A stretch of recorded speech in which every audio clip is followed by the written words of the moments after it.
नाज़रीन आदाब, अधूरे ख्वाब के इस खास पेशकश में आप सभी का खैर मकदम है। आज की कड़ी में हम बात कर रहे हैं मुसलमानों के तालीमी हालात की। इस बात को पूरा हिंदुस्तान बहुत अच्छी तरीके से जानता है कि मुसलमानों के तालीमी हालात में सबसे ज़्यादा रोल मदरसों का है। आज़ादी के बाद से लेकर अब तक मदरसों की तालीम के सहारे ही मुसलमानों का तालीमी प्रतिशत कुछ बेहतर दिखाई देता है। लेकिन उत्तर प्रदेश की सरकार ने पिछले 2 सालों में यूपी के मदरसों को अनुदान दे करके हालात को सुधारने की कोशिश की है। इस बात में कोई शक नहीं है कि पिछले 2 सालों में कई सारे मदरसों को एड मिला है, साथ में उनको बेहतर तालीम के लिए मदद भी दी जा रही है। आज ही कड़ी में इस बात को जानने की कोशिश करेंगे कि आखिर उत्तर प्रदेश सरकार के जरिए दी जाने वाली इस मदद से मदरसों को कितना फायदा मिल रहा है। पेश हमारी खास रिपोर्ट। अल्पसंख्यकों के लिए शिक्षा हमेशा से ही बेहद महत्वपूर्ण मुद्दा रहा है। सामाजिक, आर्थिक और शैक्षिक रूप से पिछड़े होने के कारण ये तबका अपने बच्चों को बेहतर शिक्षा देने में असमर्थ रहा है। बस जैसे तैसे मदरसों से ही तालीम हासिल कर पाते हैं या फिर स्कूलों में थोड़ी बहुत पढ़ाई करने के बाद बीच में ही पढ़ाई छोड़ देते हैं। उत्तर प्रदेश में मदरसों की संख्या काफी तादाद में है। मुस्लिम बाहुल्य इलाकों में मदरसे ज्यादा होते हैं। सरकारी स्कूलों के अभाव में इन मदरसों की अहमियत बहुत होती है। मुस्लिम गरीब छात्र जिनके अभिभावकों की आर्थिक स्थिति बेहतर नहीं होती, वो अपने बच्चों को मदरसों की तालीम ही दिलवा पाते हैं। यहाँ पर ज़रूरत इस बात की थी कि मुसलमानों को हर सेक्टर में, चाहे एजुकेशन का सेक्टर हो या मुलाजमतों का सेक्टर हो या जो इंडस्ट्री है, जो कॉटेज इंडस्ट्री है जिसमें सेल्फ एम्प्लॉयमेंट है मुसलमानों की, वो सेक्टर हो, इन तमाम सेक्टर्स की तरफ खुसूसी तवज्जो दी जाए। राज्य सरकार ने इस सत्र में मदरसों को अनुदान देने का ऐलान किया है। जानकारों का मानना है कि मदरसों को अनुदान हासिल होने से मदरसे पहले से ज्यादा बेहतर तरीके से संचालित हो पाएंगे। वहीं यहाँ पर दीनी तालीम के साथ साथ छात्रों को आधुनिक शिक्षा भी मिल सकेगी, जिससे ये छात्र अन्य जगहों पर पढ़ने वाले छात्रों के समान ही शिक्षा हासिल कर सकेंगे। सीएम जनाब अखिलेश यादव साहब ने जो मदरसों को एड लिस्ट पे लेने का ऐलान किया है और एडेड लिस्ट पे ली है, इससे यकीनी तौर पर मदरसों के जो मसाइल हैं वो हल होंगे। वहाँ पर एजुकेशन को फ़रोग़ मिलेगी और जो कंप्यूटर की स्पेशली एजुकेशन है वो मदरसों में और ज़्यादा बेहतर लेवल पर हो सकेगी। वो इमदाद उन तक पहुँच रही है, वो पैसा अनुदान जो है वो उन तक पहुँच भी रहा है कि नहीं पहुँच रहा है, या बीच में कहीं उसमें खुर्द-बुर्द हो रहा है। तो ये मुख्यमंत्री जी को ज़ाती तौर पर देखने की ज़रूरत है कि वो एक तरफ तो जाहिर है कि जिस तबके से वो वादा कर रहे हैं वो तो बहुत मुतमईन और खुश हो रहा है और समझ रहा है कि हाँ हमको लाभ मिलेगा। अब इसका एक जो नकारात्मक असर होगा, नेगेटिव इम्पैक्ट होगा, वो ये होगा कि वही तबका उनसे नाराज़ होने लगेगा कि भाई आपने तो वादा किया और आपने हमको आश्वासन दिया और आपने लिखित रूप में ये सारी स्कीमें जो हैं वो मंजूर की, लेकिन हमें फ़ायदा क्यों नहीं पहुंच रहा है। देखिए 2012 में विधानसभा चुनाव हुआ था और लगभग अखिलेश यादव को 3 साल पूरे होने जा रहे हैं। इन 3 साल पूरे होने में इन्होंने अल्पसंख्यक समुदाय के लिए कुछ भी योजना या किसी भी तरह का कोई कार्य नहीं किया है जिससे अल्पसंख्यकों को या मुस्लिम समाज को, जिन्होंने 100% वोट दे करके इस सरकार को पूर्ण बहुमत की सरकार बनाई थी, लेकिन उनको मुस्लिमों को इस सरकार से कोई लाभ नहीं हुआ है। इसके साथ ही प्रदेश सरकार मदरसों को अनुदान देने की व्यवस्था को बेहद सरल और प्रभावी बनाने का भी कार्य कर रही है। इसके अंतर्गत अब जिलाधिकारी छात्र संख्या का सत्यापन नहीं करेंगे। इस नियम को बदलने के फलस्वरूप अब जिला अल्पसंख्यक कल्याण अधिकारी यानी DMO के ही सत्यापन को माना जाएगा। उत्तर प्रदेश में मदरसों के हालात को बेहतर करने के लिए राज्य और केंद्र सरकार की तरफ से अलग अलग योजनाएं संचालित की जा रही हैं। मदरसा आधुनिकीकरण योजना इसमें सबसे प्रमुख है। इस योजना की मदद से मदरसों में शिक्षकों को मानदेय दिया जाता है। मौजूदा वक्त में राज्य सरकार ने मानदेय में कुछ वृद्धि की है, जिसका सीधा फायदा शिक्षकों को मिल रहा है। मदरसा आधुनिकीकरण योजना के तहत प्रदेश में अल्पसंख्यक वर्गों द्वारा संचालित किए जा रहे मदरसों को आधुनिक रूप प्रदान करने तथा उनमें विज्ञान, गणित, सामाजिक ज्ञान आदि से संबंधित आधुनिक शिक्षा की व्यवस्था करने व प्रोत्साहित करने के उद्देश्यों से इस योजना को संचालित किया गया है। मदरसों की जदीदकारी अगर हो और उनमें ये सारी फैसिलिटीज़ अवेलेबल हों जो एक बहुत ही इस्टेब्लिश किस्म के इंस्टीट्यूशंस में होती हैं, मोस्ट मॉडर्न, तो मैं समझता हूँ कि इन मदरसों की तालीम से बहुत फ़ायदा भी होगा। इस योजना के तहत आधुनिक विषयों जैसे हिंदी, अंग्रेजी, गणित, विज्ञान आदि को पढ़ाने के लिए जहां पहले स्नातक शिक्षक को 6,000 रुपए मिलते थे, वहीं अब उनके मानदेय में सरकार ने 2,000 का और इजाफा किया है। इसी के साथ साथ परा स्नातक और बीएड शिक्षकों को जहां पहले 12,000 रुपए मिलता था, वहीं अब इनके मानदेय में 3,000 रुपए की और बढ़ोतरी की गई है। मदरसा आधुनिकीकरण में दिक्कतें अभी जो आ रही थी, एक तो साइंस टीचर वगैरह जो हैं यहाँ पे जो पढ़ाते हैं साइंस टीचर, उनका अभी पीछे मानदेय बहुत कम था, और मानदेय के अलावा उनके समय से उनका पैसा के भुगतान नहीं हो पाता है। जो उनके लिए उनकी जो मेहनताना है या उनकी जो तनख्वाह आ रही है वो समय से नहीं आ पाती है। उससे एक तो उनका मनोबल थोड़ा सा डाउन होता है, और अब किया है सरकार ने तो उस पर आगे इसमें भी कार्रवाई होगी, तो आगे हम समझते हैं कि इससे बेहतरी होगी। मदरसों को आधुनिक रूप देने के लिए सरकार मदरसों में बुक बैंक की स्थापना के लिए 50,000 रुपए देती है। वहीं विज्ञान एवं गणित किट के लिए 15,000 रुपए तथा माध्यमिक और उच्च माध्यमिक स्तर के मदरसों में कंप्यूटर लैब की स्थापना के लिए 1 लाख रुपए प्रति मदरसा अनुदान दिए जाने की व्यवस्था की गई है। एक तो मदरसा मॉडर्नाइजेशन, जिसमें उनका इंफ्रास्ट्रक्चर मॉडर्नाइज किया जाता है, उसमें उनको ग्रांट दिया जाता है जिससे कि वो अपनी बिल्डिंग या अपने बच्चों को बैठने के लिए कक्ष, अतिरिक्त कक्षा कक्ष उसको बना सकें, उसके लिए ग्रांट देती। दूसरा, जो आधुनिक विषयों के जो शिक्षक हैं उनको एक मुश्त अनुदान दिया जाता है हर माहवारी। प्रदेश में अल्पसंख्यक वर्ग अपने बच्चों को ज्यादातर मदरसों की ही तालीम दिलवा रहे हैं। जहां पहले मदरसों में सिर्फ दीनी तालीम ही दी जाती थी, लेकिन अब धीरे धीरे देखने में आ रहा है कि अब मदरसे दुनियावी तालीम भी दे रहे हैं। इससे छात्रों की पढ़ाई पहले से बेहतर तरीके से हो रही है। अब देखने वाली बात होगी कि मदरसों को अनुदान मिलने से कितना फर्क पड़ेगा। सरकार की इस योजना से अल्पसंख्यक वर्ग को आने वाले समय में कितना लाभ मिलेगा, ये तो वक्त ही बताएगा। आंकड़ों पर गौर करें तो गरीब मुसलमान अपने बच्चों को सरकारी स्कूलों या मदरसों में तालीम दे पाता है। कई सारे मुस्लिम बाहुल इलाके ऐसे हैं जहां पर सरकारी स्कूल नहीं है, मजबूरन लोगों को मदरसों में तालीम दिलानी पड़ती है। जानकार मानते हैं कि मदरसों की तालीम से मदद से इस्लामी तालीमात जरूर मिल जाती हैं, लेकिन दुनियावी तालीमात में वो बच्चे पीछे चले जाते हैं। प्रोग्राम में वक्त हो गया एक छोटे से ब्रेक का। ब्रेक के बाद हम फिर हाजिर होंगे। आप देखते रहिए अधूरे ख्वाब।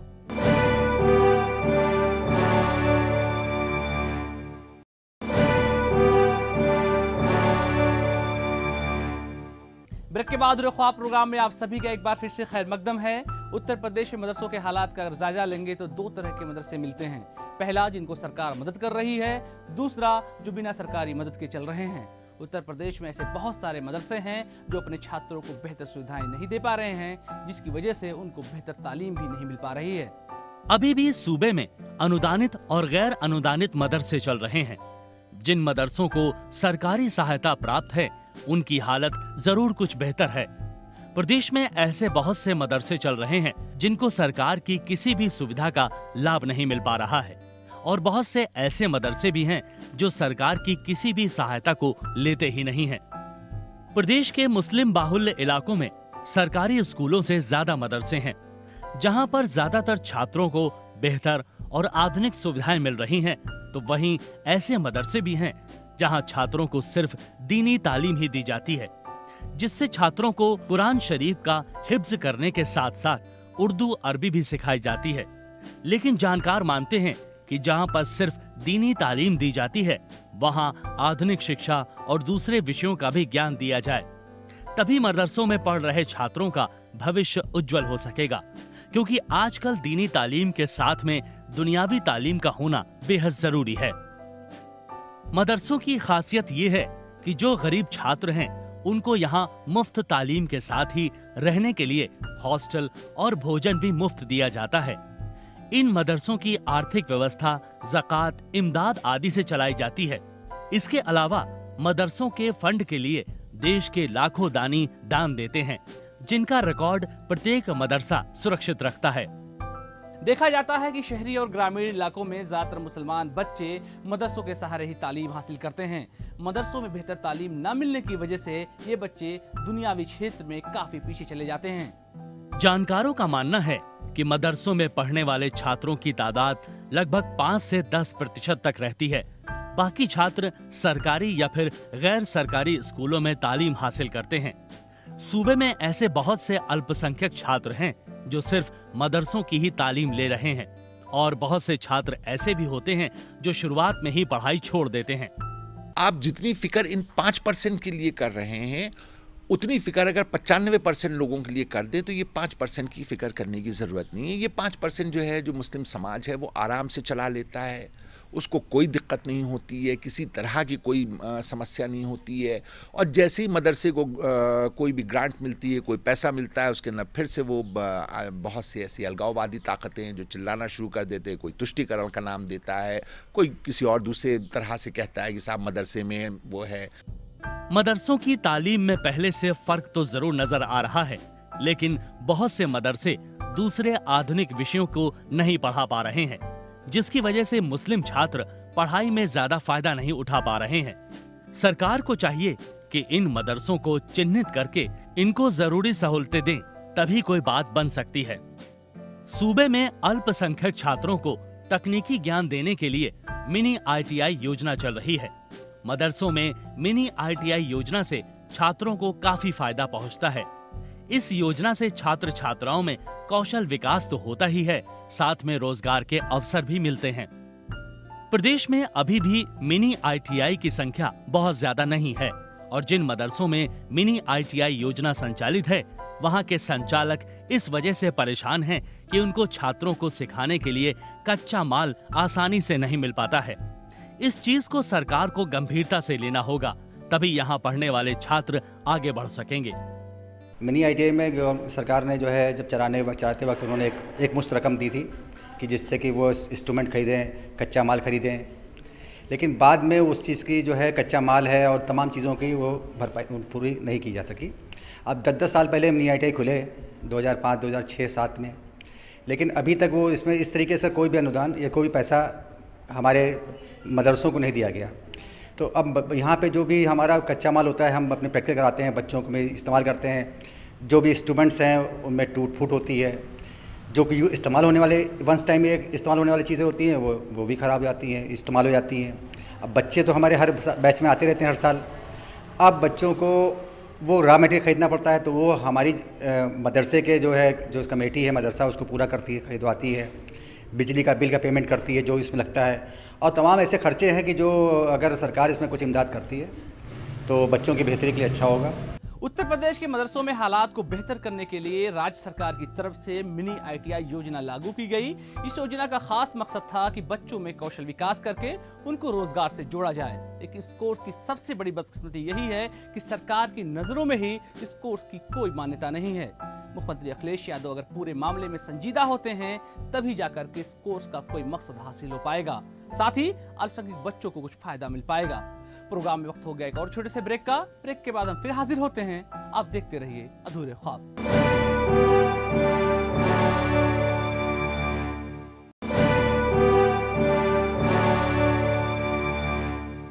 ब्रेक के बाद ख्वाब प्रोग्राम में आप सभी का एक बार फिर से खैर मकदम है।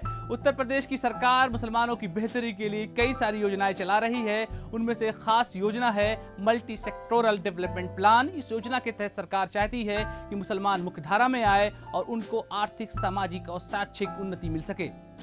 आज प्रदेश में अल्पसंख्यकों के आर्थिक, सामाजिक और शैक्षिक विकास के लिए विभिन्न जन कल्याणकारी योजनाओं का संचालन किया जा रहा है।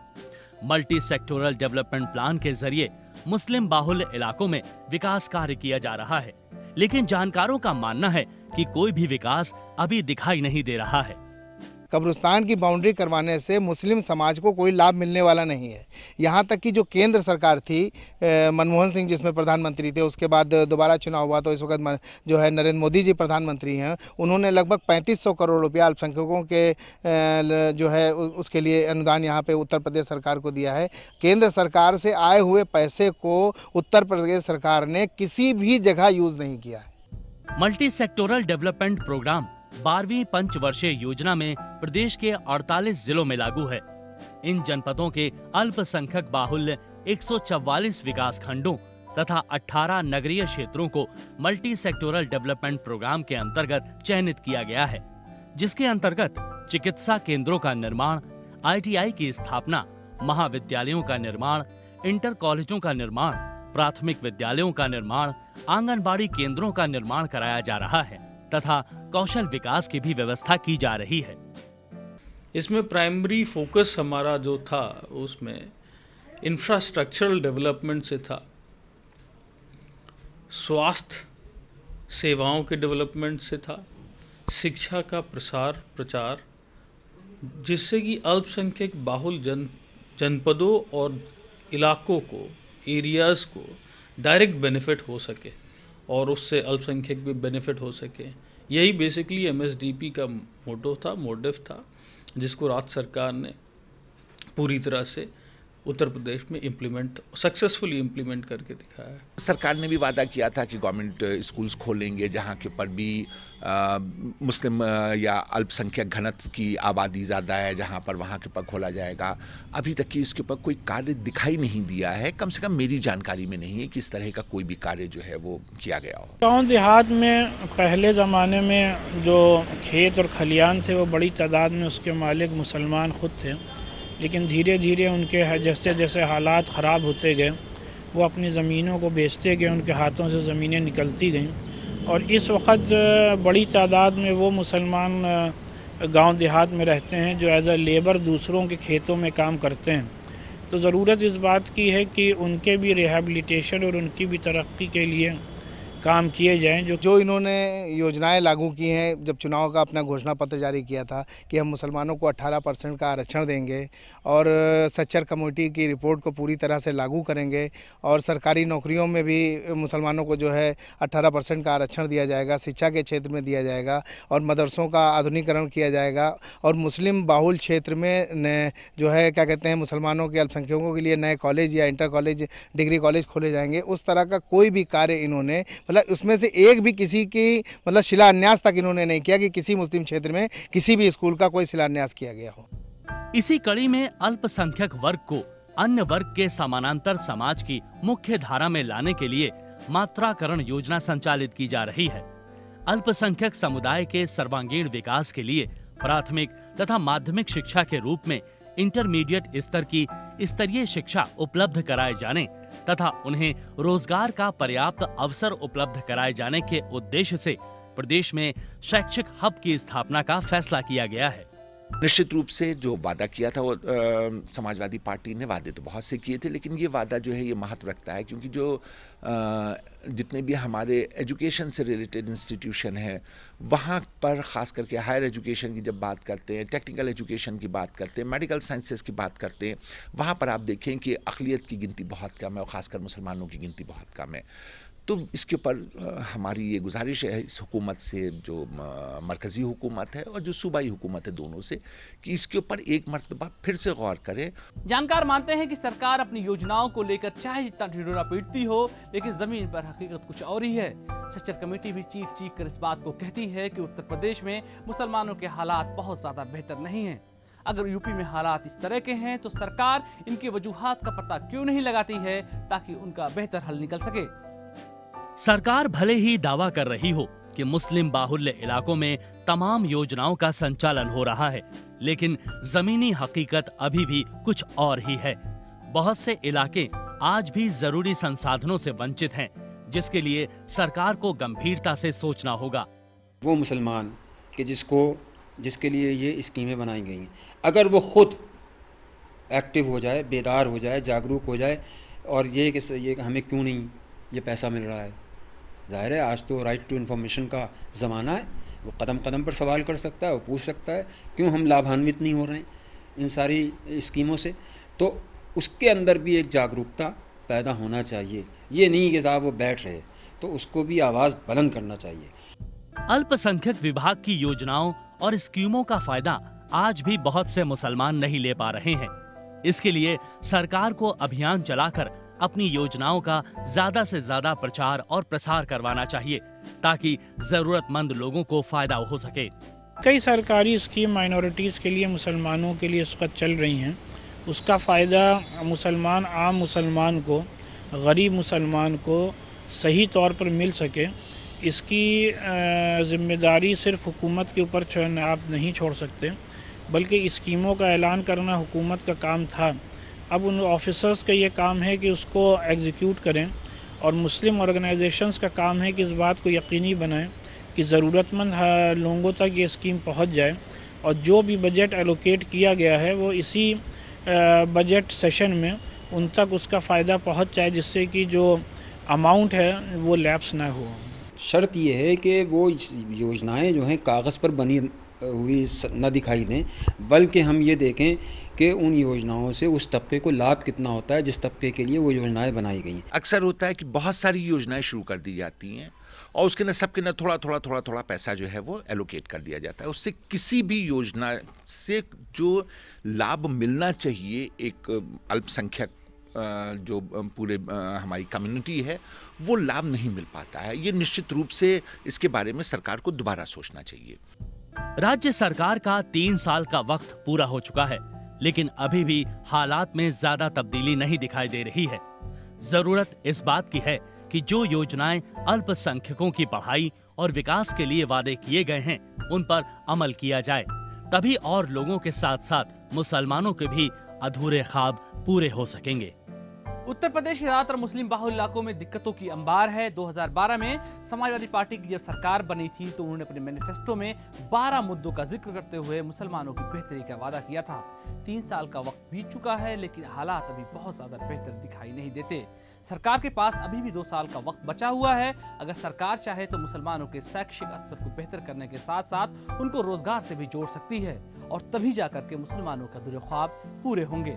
प्रोग्राम में आज के लिए बस इतना ही। हमें हमारी पूरी टीम को दीजिए इजाजत। अगले हफ्ते फिर मुलाकात होगी मुसलमानों से जुड़े हुए किसी और मुद्दे के साथ।